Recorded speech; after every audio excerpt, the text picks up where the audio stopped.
Hi everyone, it's Phil Festa from the Excel Education Pre-Physician Assistant Clerkship Program. Welcome. This is a little segment we do called Two Burning Questions. We provide the premise of two burning questions that you may have about PA school, applying to PA school, interviewing, etc. And you give us the questions you have in particular in mind, and I will try the best I can to answer that for you.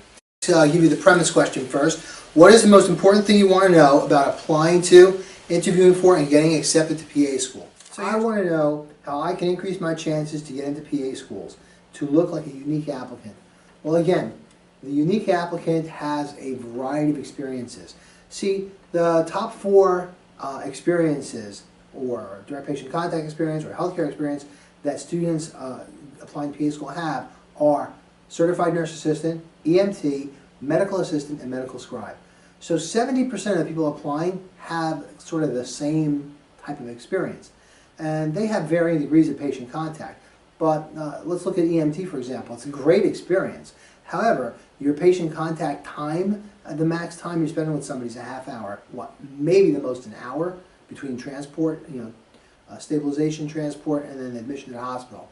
But if you can have something that's more, spends more time with the patient, again, follow-up time, and I'm talking days and weeks in the same center with the same patients. You start to learn how to develop a rapport with the patient. That makes a change in you, yourself. It's not just the experience, it's what it does for you. And developing a rapport with patients is like what PAs are all about, really. That's the first thing you have to do, is gain their trust, build rapport. And if you learn how to do that, you'll be able to relate to your interviewer a lot better too. And you can relay stories about your patients that way. That makes you unique. Also, certain experiences give you different responsibilities in the overall care of the patient in general. And for example, with the Excel program, our students, not only do they do the quality of life survey on the patients in their centers, but which is, by the way, is one of the 3 requirements for the Centers of Medicare and Medicaid Services for healthcare facilities. So this is one of the ways that they're rated, and you're participating directly in that. So you're acting as a liaison between the patient and the staff. You also go and you will work with the administrative staff to try and resolve these issues, and then you do follow-up to make sure that the plan of correction has been implemented and is successful.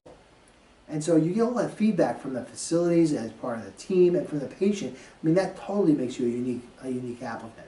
Most applicants don't have that kind of broad experience. Okay, so the second burning question premise. What concerns you most about applying to, interviewing for, getting accepted to PA school? Okay, my weakness is my amount of hours. I only have 120 hours, which includes shadow hours. Okay, well, and you should be concerned because, as we mentioned, the minimum number of hours for 92% of the schools is about 200 hours. PA shadowing, again, 25 to 35 hours. So, I mean, it's a real concern, and it should be a concern. And you should try and accumulate hours in any way that you can. We talked a little bit about how you can do that. It's really difficult. Again, hospitals, facilities, clinics, centers, offices don't really want somebody that they're not trained or familiar with, or that they don't know the rules on HIPAA, universal precautions, etc. So I mean, it's a real concern.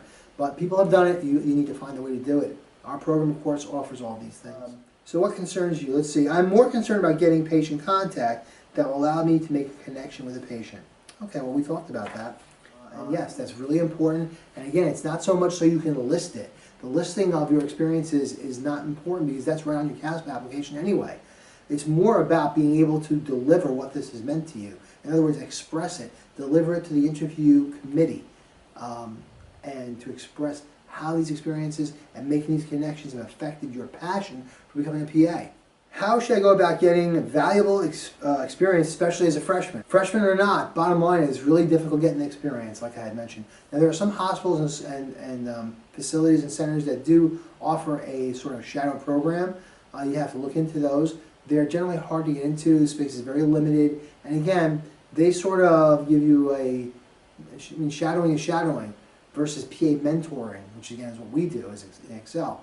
Shadowing is basically, it can vary from being right next to the PA and helping them or observing them at the side, or being across the room and just watching what they do. It all depends on what's allowed in those particular programs. Our program, we try to bring our students in as PA mentors, as almost like colleagues or junior colleagues, and they either help or they are right on top of whatever we're doing so they can learn. We sort of teach a little bit about what we do as PAs, as well as just having to observe. And even in some cases you can participate, whether it's taking vital signs or just listening to heart sounds and lung sounds. We have online modules that actually will have recordings of heart and lung sounds. So when you go to your PA mentor experience through Excel, you will be able to listen to a heart or lung sound, maybe even tell your mentor what you hear. I hope you've enjoyed watching this video as much as I've enjoyed making it for you. And please send us your feedback. You can email us your feedback at letusknow@exceleducation.com. And remember, don't just chase the dream, capture it. This is Phil Festa for Excel Education.